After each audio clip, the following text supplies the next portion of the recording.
tokratni oddaji Aktualno vas najprej vabimo na otvoritev ceste na Gradišču ter odprtje solne pravljice na Ravnah na Koroškem.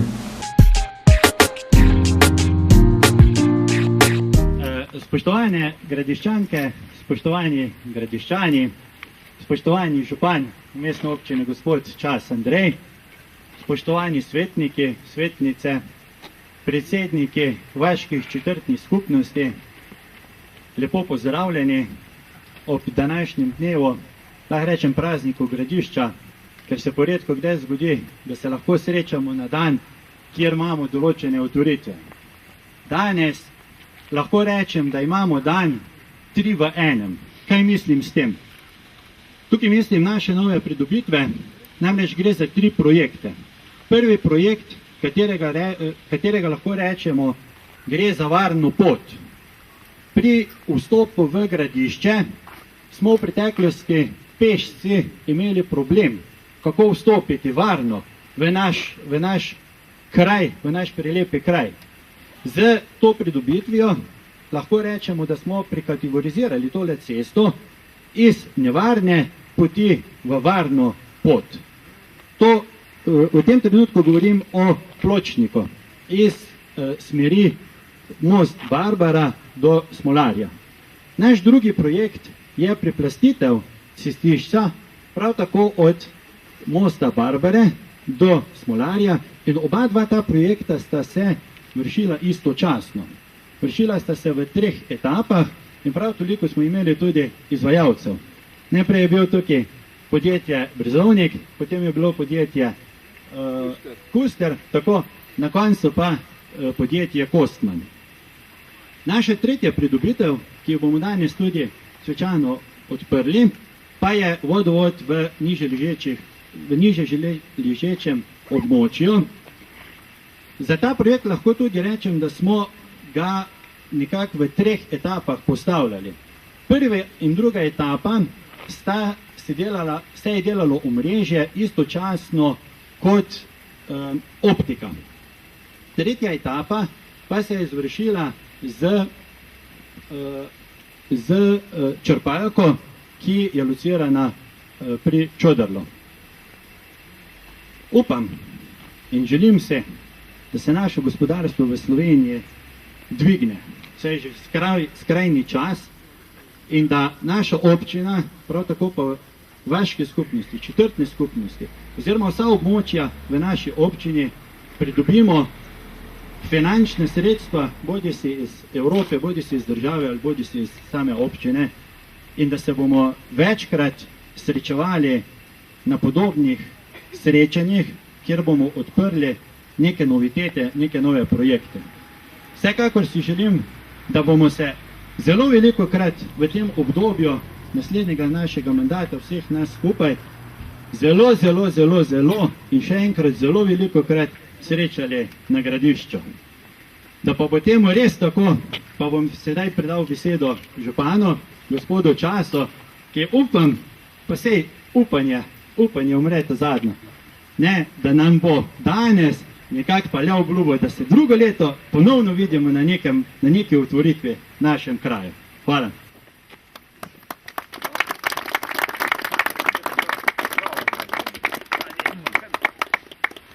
Novi predsednik vaške skupnosti Gradišče Bojan je zelo lepo povedal, pa mi je dal tudi kar nekaj koristnih nasvetov, kako moram jaz v bodoče občinskim svetnikom ali pa občanom predstavljati občinske projekte. Namesto otvoritev ceste od tu do tam, bom rekel, tu smo imeli 3 projekte. Pločnik, asfaltna površina, razsvetljava in bo kar več delo. Škoda, pred 3 meseci bi mi to koristilo. No, tudi jaz sem vesel, da imamo danes končan ta odsek ceste. To vemo, da je bila cesta skoraj ni bila več vredna tistega imena, luknja pri luknji, osko in tako neugledno. Takih predelov imamo še zelo veliko v občini. Poleg neurejenih cestišč, veste, da se nam sprožajo plazovi in moramo reševati tiste zadeve. In najlepše je, ko potem to saniramo, ko rekonstruiramo cesto in ko izgleda tako, kot je tule, ko je narejeno zgledno. Se mi zdi, da je en tak del ceste, ki je lahko vzorc za ostale projekte. Žal, širše ceste prvič ni denarja, bi pač potem bila krajša in zato smo se pač odločili, da gradimo te takega ranga ceste v ta širini 4 metre plus mulda in jaz mislim, da nam to kar neki dober standard daje. Vem, da bi bilo dobro, da bi bila širša, da bi se lahko srečevali tudi bolj kamot, ampak tudi te gre z malo manjšimi hitrostmi in se da uporablja tako cesto popolnoma varno in dobro. No, glede nadaljnih načrtov na gradišču, v teh zadnjih letih smo kar veliko naredili, od Čoderla najprej v letu 2012, v letu 2013 res ni bilo tu večjih investicij, v letošnjem letu pa kar veliko, ta odsek ceste, ravno kar se pa še dela drugi del do Prevolčiča in mislim, da naslednje leto, če ne bo druga, bomo imeli vse to otvoritev. Tudi na drugih delih še delamo v tem letu, malo nenavadno, da v decembru še kar potekajo investicije oziroma gradnje cest, ampak vreme je tako, treba ga izkoristiti in malo smo pozno začeli, ampak važno je, da se dela nadaljujejo. Tega, če ne bo slabše naslednje leto, moramo biti zadovoljni tudi s tistim, kar je in če ta tempo držimo, mislim, da bo kar zadovoljiv napredek pri gradnji cest. Omenil sem že, da so velik problem v naši občini plazovi. V zadnjem času je nastalo 15 plazov na cestah, kar pomeni približno 420 000 po prvi oceni stroškov za sanacijo tega. To je zelo razočaranje za nas, ta denar bi lahko namenili za nove ceste, pomeni skoraj 3 km novih cest, ampak žal, temu se ne moramo opirati, kvečemu ves rekel, da moramo biti pripravljeni še na več teh škod zaradi terena, ki ga pač imamo v občini, žal, tako občino imamo in po drugi strani imamo pa tudi lepo okolje in to je ta stranski učinek tega, da imamo pač gorsko pokrajino in veliko vodotokov, veliko hudournikov, kar se prenaša dobre in slabe plati. No, da ne bomo preveč dolgo vezli, današnji lepi trenutek ne smemo preveč pokvariti, torej na koncu čestitke tudi odboru, staremu odboru, staremu svetu Vaške skupnosti Gradišče, ki je pravzaprav ta program zastavil in čestitke pa veliko uspeha tudi novemu svetu Vaške skupnosti in predsedniku Bojanu. Hvala lepa, pa srečno vožnjo.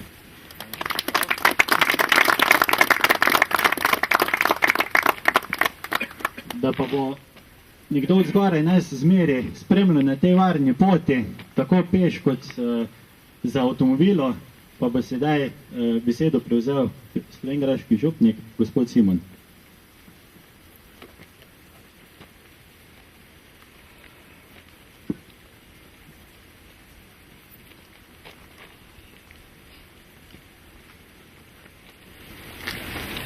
Pa začnemo z znamenjem križa. V imenu Očeta in Sina in Svetega Duha. Amen.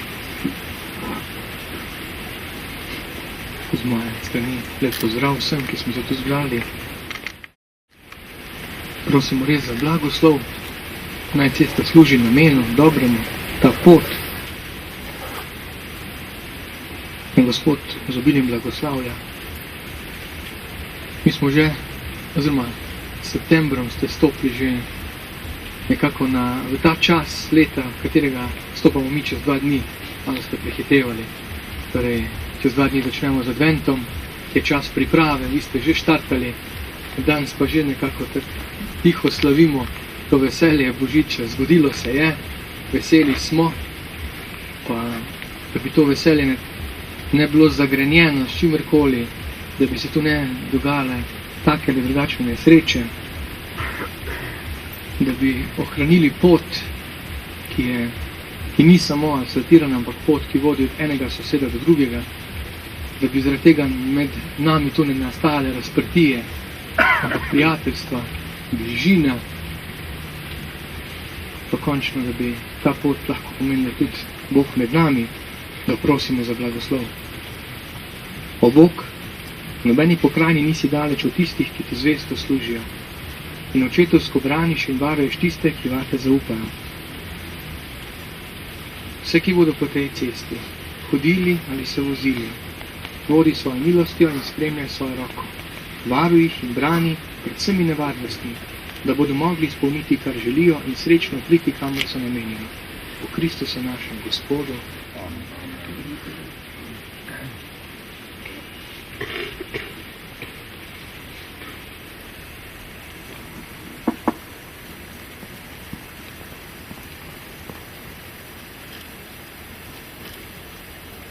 Pa ker ste blagoslovili še vodovod kot izvir vode, izvir tudi življenja za ta vaš kraj, še tudi blagoslavljamo ta.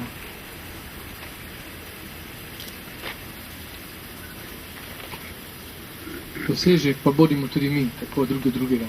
Vse nas pa naj podpira Gospod sam in njegov blagoslov. Gospod z vami, z tvojim duhom, blagoslovi in varuje naj nas vsemogočni Bog, Oče, Sin in Sveti Duh.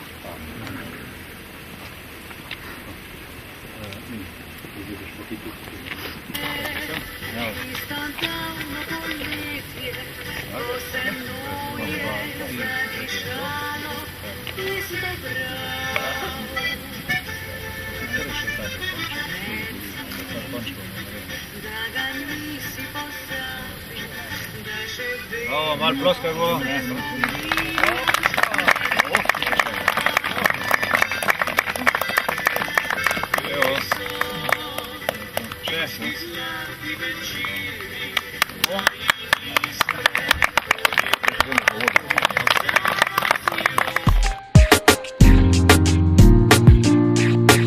Pozdravljeni, moje ime je Tadeja in nahajamo se v Solni pravljici.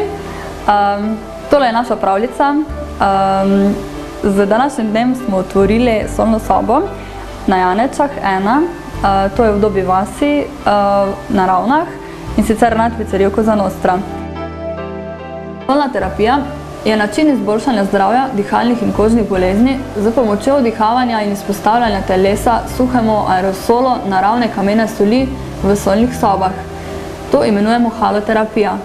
Z pomočjo halogeneratorja, to je medicinska naprava, ki v prostor solne sobe vpihava suh aerosol kamene soli, v prostoru ustvarimo atmosfero, ki je po vsebnosti soli v zraku močnejša od atmosfere v naravnih solnih jamah, rudnikih in ob morju.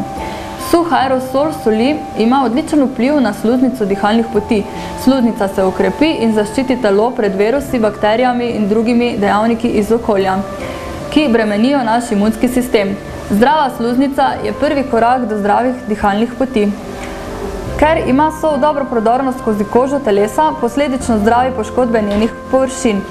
Z rednimi terapijami se zdravstveno stanje precej izboljša, saj se ji povrne njena elastičnost in zdravje.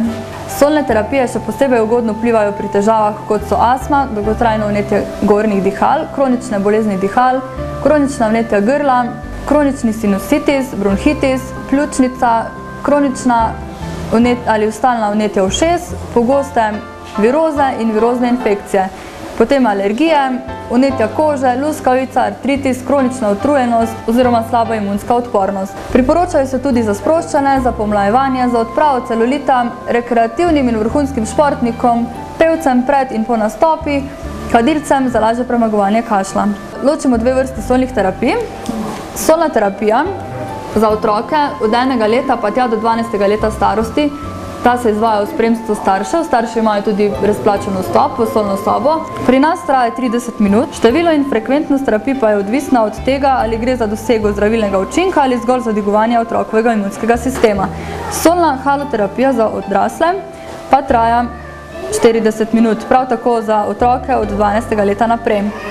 Zdaj priporočljivo število solnih terapij je za ljudi z prehladi, vnetjem ušes in drugimi občasnimi infekcijami približno 10 do 15 terapij. Pri kroničnih boleznih pa naj bi se opravilo od 15 do 20 terapij. Pri težavah z kožo je potrebno izvesti med 20 in 30 terapij, odvisno od stopnje obolelosti. Priporočljivo je, da se solna terapija opravlja na 2 do 3 dni. Po opravljenih solnih terapijah je priporočljivo še nekaj časa obiskovati solne sobe in sicer enkrat tedensko oziroma na 14 dni. Solne terapije je priporočljivo ponoviti spomladi in jeseni. Na solno terapijo pridete v čistih oblekah, oprhanih in čistih rok. Za otroke prinesite s seboj čiste copatke oziroma nogavičke, s katerimi bodo lahko hodili po večjih delcih kamene soli. Pri rednih solnih terapijah se lahko zdravstveno stanje izboljša tudi do 90%. Ne pozabite, ena solna terapija, ki pri odraslem traja 40 minut, naj bi pomenila enako kot 3 dnevi preživeti ob morju na morski klimi. Vsi ste vljudno vabljeni. Solne terapije bomo izvajali po naročilu. Več informacij o nas lahko najdete na naši spletni strani www.solnapravljica.com. Lahko pa mi tudi pišete na mail tadeja@solnapravljica.com.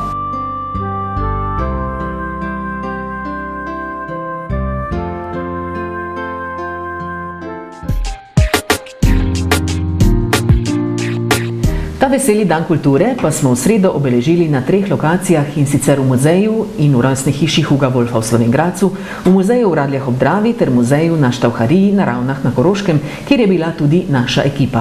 O radovednem popku, glavnem promotorju muzejskih in pedagoških vsebin, sta nekaj več povedala direktorica Koroškega pokrajinskega muzeja gospa Brigita Rajšter in pisatelj Primož Suhodolčan.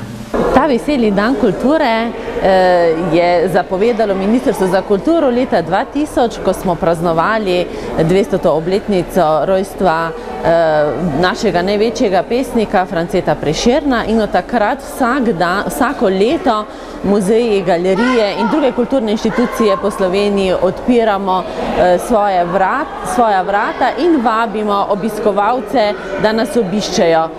Tako tudi se letos Koroški pokrajinski muzej pridružuje temu praznovanju in odpiramo svoje razstavišča za obiske.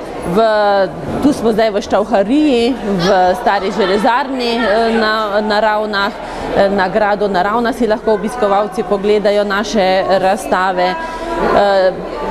Prost vstop je tudi v muzejske razstave, v muzeju v Slovenj Gradcu, v muzej Huga Wolfa, prav tako pa tudi vabimo v muzej v Radljah, kjer bo pa ob 5. popoldne tudi javno vodstvo po 2 stalnih razstavah. Letos smo pa v muzeju pripravili še posebno promocijski dogodek. Uvajamo in predstavljamo novega prijatelja muzeja, gre za radovednega popka, za lik, ki ga je ustvaril mladinski pisatelj Primož Suhodolčan, in ga je tudi danes predal v uporabo Koroškemu pokrajinskemu muzeju, se pravi namenjen promociji pedagoškega dela v samem muzeju. No, radovedni popek sem mogoče bil tudi jaz sam, ali pa sem še, ker jaz sem ena prava taka muzejska miš, mogoče celo muzejska podgana, mogoče celo muzejski hrček.